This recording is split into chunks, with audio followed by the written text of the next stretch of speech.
What's going on? Welcome back to the Ovens Garage. Today I'm going to be installing this brand new single DIN radio into Old Blue, my 1993 Dodge W250. This is a universal single DIN touchscreen radio that has Android Auto and Apple CarPlay, both wired and wireless. It's the latest one from Eonon, so let's take a look at it and install it. Okay, so from Eonon, this is what comes in the box for the radio.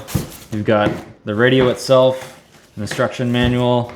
Looks like we've got our backup camera that the radio comes with, and then a couple wiring harnesses. Other things that I picked up for this install specifically for this truck, a bezel that goes for single DIN radios and screws right in my truck. Comes with a wiring harness, and then I also got this wiring harness that appears to be the same. So let's take a look at the radio. Here's the radio itself. So you can see touchscreen unit, has a volume knob, appears to have a power on and off, USB, you can have auxiliary. It's got a cage for a single DIN, and then on the back is where your wiring harnesses go, and then looks like you have a couple extra outputs for other items at the back. The build quality feels pretty nice, and the item actually looks pretty luxury. Touchscreen feels good. Let's take a look at the backup camera. So it looks like the extra wiring, this is likely power at the back of the unit maybe, and these probably go to the backup camera. You can see here, it looks like our backup camera also has some lights on it too. One of the things I was concerned about is how some of these radios fit. Generally when you get single DIN radios, you don't know how the fitment's gonna be. This is a good item to have. It just adapts and gives you a nice trim bezel for these old Dodge trucks. But essentially you can fit any single DIN radio into here. The item that was concerning me here is you can see at the top and the bottom where that silver cage, even on the sides a little bit, where the silver cage protrudes, but this is with the bezel pushed all the way forward, and this is in theory what it's going to look like once it's installed in the vehicle, and the dash and everything will be around it. But what I might actually do is take this cage. This cage is removable on the sides. You see the tabs. I'm going to take that cage and probably paint that black. But we'll get her in there and see how it looks, and then I'll take it out, paint that cage black, so it's a little less noticeable. So here's the radio that's currently installed in my blue truck. It's a Kenwood unit that I put in a couple years ago. Here's what that bezel looks like around it. It's just the flat piece here. So you can see the factory dash ends here. That plastic bezel goes around the single DIN unit, and then the single DIN unit comes with its own little trim here. It'll be nice to have Android Auto or Apple CarPlay. If you can control your music settings all through there, really nice and easy. And your GPS you can also have on there. So right now I have my GPS here, and I have a phone mount up here for my phone for music. This would be kind of a nice little unit where you can have navigation and your music kind of all in one. So first things first here, in order to take the radio out, I need to drop the column here and remove this dash bezel, and then I'll be able to access all the connections at the back of the radio and rip it out.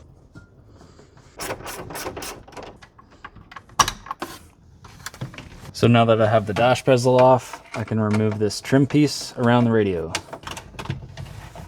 Okay, I'm gonna disconnect the antenna. I'm gonna disconnect the microphone that came with this, and there's one wire harness on the back that it unplugs. So it turns out the wiring on this truck is a disaster. No surprise, but one of the factory wiring harnesses sort of has been cut up, but is still here, and then the other one is just completely mangled, gone through and spliced in, is missing. So I can't use these two that I purchased. I'm gonna have to use the two that came with the unit and splice in each individual wire. One for all of my speaker wires, front, back, positive, negative. That's 8 of them here. And then this one has my constant power, switched power, ground, illumination wire. I might have to find in the factory service manual what color wire that one is, and then backup wire for the backup camera I'll have to hook up as well. So what I'm going to do is just go through that process now, hook up each individual wire. Luckily I had these wired or labeled from before. I already have a microphone in here, this one here from the radio that was in here, and I just had it up here, so that'll likely be compatible to the radio, so I'm not gonna refish that mic. All right, I just want to review the wiring real quick for the backup camera because it was confusing me a little bit. But we have the backup camera here that has a red and a yellow plug. This red plug plugs into here, and you have a red and a black wire, a positive and a ground.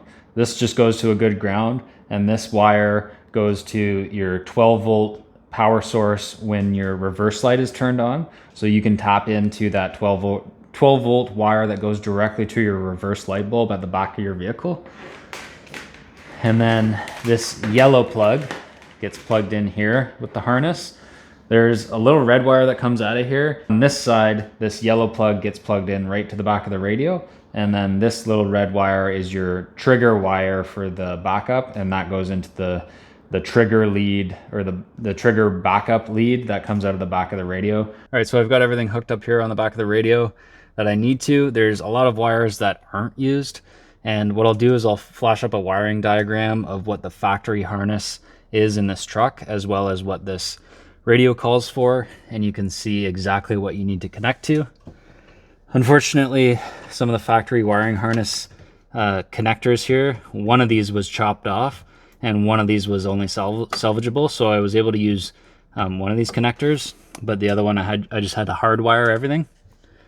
So you can see on the top connector here is for all of the speaker wires. I don't have rear speakers in this truck, so the rear left and right positive and negative are not hooked up. And then on this bottom harness, there's a ground wire, a accessory wire, so 12 volt that is switched power, and then there's a constant, which is this yellow wire, 12 volt source, illumination wire, so that's when you turn your lights on, the radio will dim with your lights when you turn them on, so that way when you're in nighttime mode, the radio knows you're in nighttime mode. This power antenna is not used. These key wires are not used in this vehicle. If you had a vehicle that had steering wheel switches, you could hook those up. Don't forget to hook up the microphone, and then this is the one that goes up to the backup camera with the trigger wire that goes to the back wire on the bottom harness here. So I've got everything hooked up that I need to on this side, so I can get the radio in there and kind of button up this end, and then I'll go underneath the truck and finish up the backup camera wiring. What I've done is I've taken the backup camera wire here and fished it through the firewall, and then I'm going down underneath the truck. I'm going to run against the frame rail, and then at the back of the truck I'm going to find a good spot to mount that backup camera. And then I've chosen to mount my backup camera here. Okay, just reviewing the wiring back here one more time. All flashed up on the screen, but you have the positive and negative coming from the backup camera itself, splice into the purple with a black stripe wire, or your positive source for your reverse light itself. There's another wire that comes off the yellow RCA jack, and it's supposed to come up here and splice into the positive 12 volt source for the reverse light as well, and that is your trigger source to tell the radio that you're in reverse. Okay, and just showing you the wiring under here. So I'm going to cover this all once I'm finished showing you, just so it's a little better protected, but just for the sake of the video, you can see the one wire comes into the RCA jack, and then you have the positive lead that comes out, goes up to your reverse light. This RCA jack comes up to the backup camera. There's a wire here, and then off of it is a positive and ground for the camera itself and the light on the camera. So it goes up to your tail light, and then the red hooks up to the positive lead of the reverse light, and then the black hooks up to a good ground. All right, and here's a look at the fully installed radio and what it looks like all back together. You can see it fits pretty nice in here, and it's trimmed out pretty good. I was a little concerned about that silver piece of the back, but again, like I said, I painted just the cage that was silver a little bit black, and you can't even notice it from the top or the bottom. So we'll run through a couple of the features of this stereo system.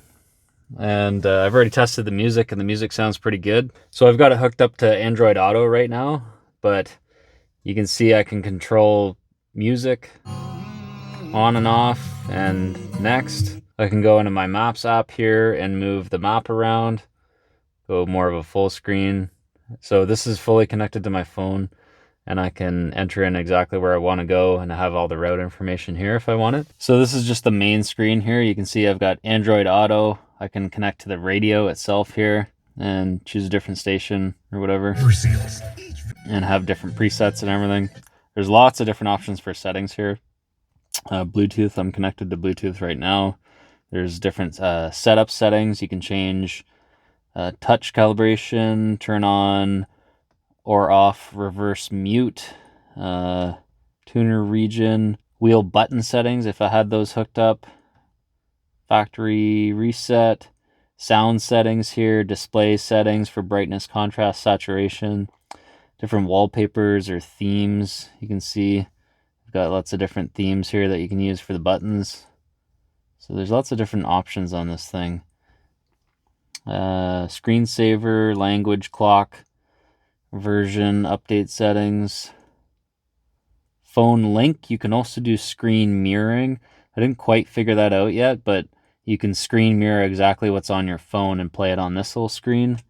Audio video in. You can also hook up other things to the back of the stereo if you really wanted to have video in from some other source of input. USB, you can play video file or music file off of USB onto this. And then if you had an Apple device, you can do CarPlay as well. So pretty neat little unit. I primarily wanted this thing just because Android Auto, I've had in a couple of rental cars now, that is pretty handy to have navigation and music through Spotify, and also your text messages as you're driving. It'll read it out to you, and you can respond through voice to text, which is kind of neat. So there's a lot of cool features packed in this little radio, and we'll see how it holds up over time, especially being here in Winnipeg where the winters can get quite cold, and this truck is primarily my winter driver, so we'll see how this thing holds up in minus 30 to 40 temperatures. One of the other cool features I wanted to show on this radio has the reverse camera. So after wiring up the reverse camera, every time you throw it into reverse, I'm trying to key on here, every time you throw it into reverse, the backup camera will go. So I'm just in the garage and it's pointed right at the back wall, but there's kind of a little light spot there, but the backup camera has a light on it. So every time you throw it into reverse, the volume on your music will go down a little bit, or you can mute it entirely, and it'll show you exactly what's behind you back in a park. So you can see kind of how quick the change is right there. So it'd be kind of handy when you're backing up close to a wall, because sometimes it's hard to judge the distance of how far that step bumper sticks out, but I don't know, we'll see how it works over time.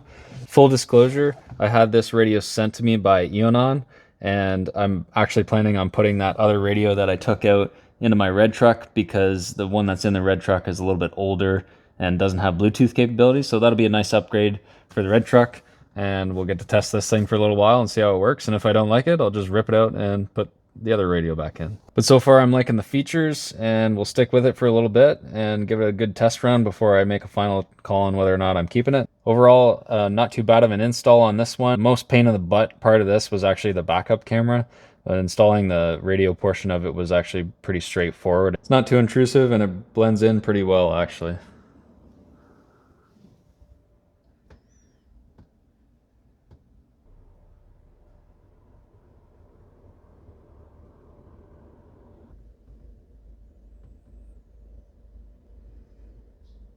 So that's the full install of this Ionon radio in my W250. If you enjoyed that install and you're interested in putting in the same radio in your truck, I've got the link for this radio in the description box below, and just go ahead and make a purchase through Amazon and you can put one in your truck too. Thanks for watching, and hopefully this one helped, and stay tuned for the next video. Cheers.